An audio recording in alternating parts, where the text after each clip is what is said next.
हमें ये मालूम करना था, ये जो 8 फरवरी को इलेक्शन हो रहे हैं, आप जी। किसको वोट देंगे? सर देखे माजी राब्ते की वजह से, माजिद होने की वजह से मेरा वोट जो है वो कायदे तरीके जनाब किबला काबा अल्ताफ भाई का है। अल्ताफ भाई का, लेकिन अल्ताफ भाई तो इस इलेक्शन में शायद नहीं खड़े। नहीं होंगे, ये आप लोगों की भूल है। अच्छा जी, अल्ताफ भाई का। 100% अल्ताफ भाई का वोट है। अच्छा जी, थैंक यू। शुक्रिया भाई के शुक्रिया। लिए तो जान भी हाजिर है भाई हमारी। क्या कहना चाहते अल्ताफ भाई के लिए तो हमारी जान भी हाजिर है। हैं? आपका वोट भी अल्ताफ भाई को? अल्ताफ भाई के लिए हमारी। जो अपने बाप के नहीं वो किसी और के क्या होंगे। कराची की पॉलिटिक्स सिर्फ और सिर्फ अल्ताफ हुसैन से। एक मर्तबा खाली वो बोलते ना 3 मिनट के लिए इजाजत दे दो। तो एमक्यूएम का वैसा ही वोटर अभी तक है या एमक्यूएम का वोटर है। अल्ताफ हुसैन के ब्याह पर जो भी वोटर है वो सिर्फ एमक्यूएम का वही वोटर है सिर्फ। और अल्ताफ हुसैन के नाम पर जो बाइकआउट होता है तो वो आप देखते हैं, बिल्कुल नजर आता है। पिछले इलेक्शंस के अंदर भी वो अल्ताफ हुसैन के नाम पर जो वोट कटा तो वो कट जाता है बाइकआउट। अब जो अगर 70% अगर वोट कट रहा है तो वो समझ जाए ना, फिर 70% वोट अल्ताफ हुसैन का। नहीं, ये सब दिखावा हो रहा है। कराची की सियासत सबको पता है, कराची में किसका होल्ड है सबको पता है, आपको भी पता है। अच्छा किसका होल्ड है? किसका होल्ड है? 90% तो इलेक्शन में वोट ही नहीं डलते। क्यों नहीं डलते? किसका पता है? भाई का होल्ड है। अच्छा भाई और क्या, भाई का होल्ड है। ये सबसे ये वो है क्या है, तो डमी चीजें हैं ये। भाई कराची हमको जिसको वोट देना उनको वोट देने ही दे रहे ना। नहीं, एमक्यूएम तो अल्ताफ हुसैन के बाद ही खत्म हो गई थी। अल्ताफ हुसैन जिस दिन गए उस दिन एमक्यूएम खत्म हो गई थी। आप लोगों के दिल से आज तक अल्ताफ हुसैन को नहीं निकाल सके। अल्ताफ हुसैन को 92 में लंदन मुल्क बदर कर दिया गया था। मर्डर केस उनके पार्टी ऊपर तो है। काफी हद तक सर उसके बाद तब्दील हो गया। जो भी हुआ वो बंदा वापस नहीं आया है। आज अगर उसको आप कराची एयरपोर्ट पे लैंड करेंगे तो आप देखिएगा एमक्यूएम कैसे जो है 15 सीटें कराची में नहीं लेती। ये सारे के सारे जो है ना, ये लीडर सिर्फ एक ही बंदे की वजह से हैं। तो जब तक वो बंदा जो है दोबारा इनके सर पे हाथ नहीं रखेगा तो पब्लिक इनको। वैसे फारूक सत्तार साहब मान गए, वो कहते हैं कि खालिद मकबूल सिद्दीकी साहब की क़यादत में मैं उनके साथ मिलने के लिए तैयार हूँ।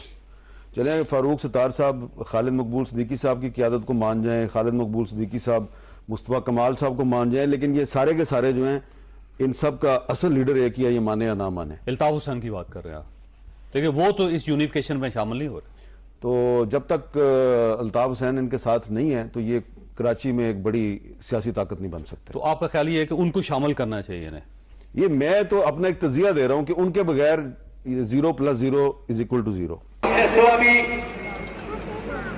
अल्ताफ हुसैन भाई को सलाम पेश किया था, इसलिए सलाम पेश किया था कि उन्होंने मुजाहिद कॉलोनी के हक में आवाज उठाई थी, उन्होंने राजपूत बरादरी के हक में आवाज उठाई थी, उन्होंने तमाम पख्तून बरादरी के हक में आवाज उठाई थी। ये कहना चाहूँगा कि अल्ताफ भाई को जी अल्ताफ, और अल्लाह ताला उनको और सलामती दे, इज्जत दे, जिंदगी दे। ये वोट किसको दे रहे हैं? बाजी अगर पार्टी का पूछेंगे तो हम तो चाहने वाले तो भाई कायदे तरीके हैं, अल्ताफ हुसैन भाई के हैं। किसको वोट दे रहे हैं?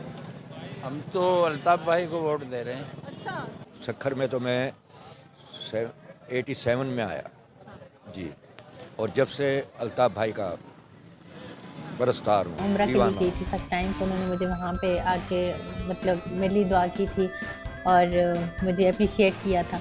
और इसके अलावा मतलब वो बहुत एक अच्छे इंसान हैं, तो उनके साथ जो मेरी मुलाकात रही, बहुत डाउन टू अर्थ लीडर हैं। वो वीडियोस आपने देखा होगा कि बहुत सारे गार्ड उनको रोकने की कोशिश कर रहे थे, लेकिन इसके बावजूद वो मुझे बार बार मुड़ के दुआएं दे रहे थे। ओके, तो आप किस नजर से देखते हैं? बेटी की नजर से, दोस्त बेटी की नजर। Okay okay, that's nice. बेटी की नजर। तो बड़ा अच्छा इंटरव्यू रहा और उस इंटरव्यू का फीडबैक भी बड़ा ज़बरदस्त आया, और मैंने भी ये नोट किया, ऑब्जर्व किया कि किसी भी सियासी रहनुमा को आप उस पर जितनी मर्जी पाबंदियां लगा दें, जो मर्जी कर लें, अगर तो वो आवाम में मकबूल है, उसको पसंद किया जाता है, ठीक है, तो आप उसकी जो लोगों की जो पसंदीदगी का पैमाना है वो किसी भी सूरत में उसको तब्दील नहीं कर सकते। वो लोगों ने खुद ही उस लीडर को पसंद करना है, और आप जितनी मर्जी पाबंदियां लगा दें, लोगों ने उसको फॉलो करना है। ये मुझे कम से कम अल्ताफ हुसैन साहब की सूरत में नज़र आया। अगर अभी तक आपने कोई ऐसे लोग हैं जिन्होंने ये इंटरव्यू नहीं देखा, तो आप वो इंटरव्यू ज़रूर देखें।